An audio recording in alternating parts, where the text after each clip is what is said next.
रायगडमधील अलिबागचे आमदार महेंद्र दळवी यांच्या मुलीने आज विधान परिषद निवडणुकीसाठी आपला उमेदवारी अर्ज अपक्ष म्हणून दाखल केला।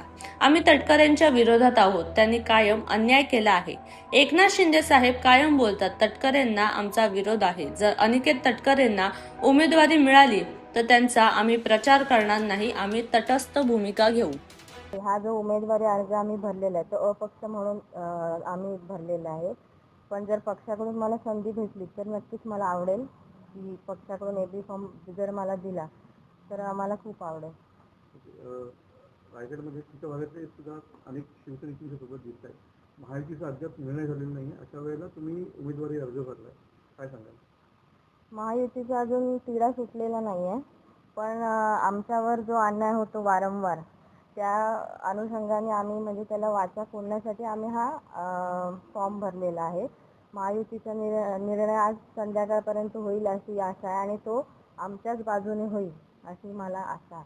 पक्षश्रेष्ठींनी समजा अर्ज मागे घ्यायला सांगितलं तर पक्षश्रेष्ठींनी अर्ज मागे घ्यायला सांगितलं तर आता वर चर्चा होतीलच त्यांच्या लेवलला। तसंच आमची कौटुंबिक म्हणजे माझे वडील आमदार महेंद्र दळवी, आई, तशीच आमची चर्चा होईल। मग त्याच्यातून जे साध्य होईल त्याच्यानुसार आम्ही त्या वेळेला ठरवू की तो मागे घ्यायचा की ठेवायचा। पण सध्या तरी आमचा मागे घेण्याचा कोणताही हे नाही।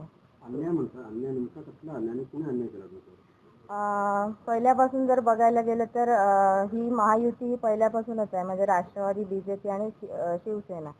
पण प्रत्येक इलेक्शनला बघायला गेलं तर जिल्हा परिषदेच्या इलेक्शनला अध्यक्षपदासाठी असो किंवा आमदारकीच्या इलेक्शनला असो तर महायुती फक्त बीजेपी आणि शिवसेनेकडूनच पाळली जाते। ती राष्ट्रवादीकडून कधीही आमच्या म्हणजे रायगड जिल्ह्यात पाळताना आम्हाला दिसत नाही। ती अध्यक्षपदाचं देखील पहिल्यांदा कबूल केलं आणि ते दिलं नाही। तसंच आमदारकीच्या इलेक्शनलाही त्यांच्या सर्व राष्ट्रवादीच्या कार्यकर्त्यांनी आमच्या विरोधात प्रचार केला होता।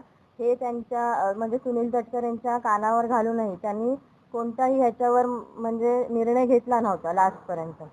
तर हा अन्याय कायम आमच्यावरच होतो, म्हणून आता आम्ही कुठल्याही आमिषाला बळी न पडता आम्ही हा उमेदवारी अर्ज दाखल केलेला। विकास उमेदवारी अर्ज भरू शकतो, अशा वेळेला दोघांमध्ये नेमकं काय मागे घेणार? विकास गोगावलेंचा अर्जही आमच्याच पक्षाकडून असेल, म्हणजे तेही अपक्षच भरतील। पण शेवटी आमचा पक्ष एकच असल्यामुळे वरिष्ठ म्हणजे गोगावले साहेब किंवा माझे वडील आमदार महेंद्र दळवी साहेब हे ठरवतील की त्यांना हे सीट द्यायची आहे की मला द्यायची आहे किंवा अर्ज दोन्ही ठेवायचे की पाठी घ्यायचे।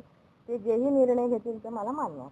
समजा जर संयुक्त शेवटची तारीख आहे अर्ज भरण्याची, तेव्हा अनिकेत तटकरे यांचंच नाव समजा जर फायनल झालं तर त्यांची भूमिका काय असणार? अनिकेत तटकरे यांचं नाव जर फायनल झालं तर तेव्हा वरिष्ठ लेवलला जी चर्चा करतील म्हणजे शिंदे साहेब जसं आम्हाला जो निर्णय देतील तो आम्ही कायमच त्यांचा निर्णय पाळू आणि ते आमच्यासाठी बरंच असेल।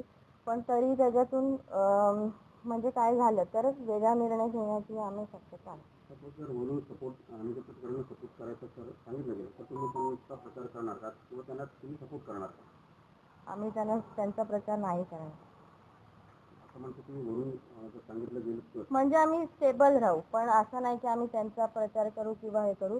पण त्या लेवलला जर काय सेटलमेंट झाली किंवा पालकमंत्री पदाचं जसं चालू आहे पण त्यांची पार्श्वभूमी बघता मागची तर मला नाही वाटत की ते पालकमंत्री पदाच्या ह्याच्यावर ठाम राहतील किंवा ते गोगावले ना देतील।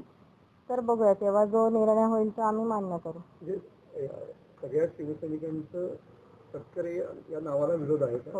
हो, आणि आमच्या कार्यकर्त्यांची विचार करून म्हणजे आता आमच्या सर्व कार्यकर्त्यांचा हे करूनच आम्ही हा फॉर्म भरलेला आहे। तर आमच्या सर्व कार्यकर्त्यांचं एकच मत होतं की तटकरेंच्या मुलाला उमेदवारी नको, मग बाकी कोणालाही उमेदवारी चालेल, म्हणजे विकास गोगावलेंना चालेल, मला चालेल किंवा अजून इतर कोण असेल, फक्त तटकरेंच्या मुलाला इथे उमेदवारी नको। कारण त्यांची तेवढी संख्याही नसताना पालकमंत्रीपदही त्यांनाच दिलं जातं, जिल्हा परिषदेचं मागचं अध्यक्षपदही त्यांच्याच मुलीला गेलं होतं आणि आताही तेच ह्याच्यावर दावा करतात। मग बाकीच्यांवर हा वारंवार अन्याय होतो।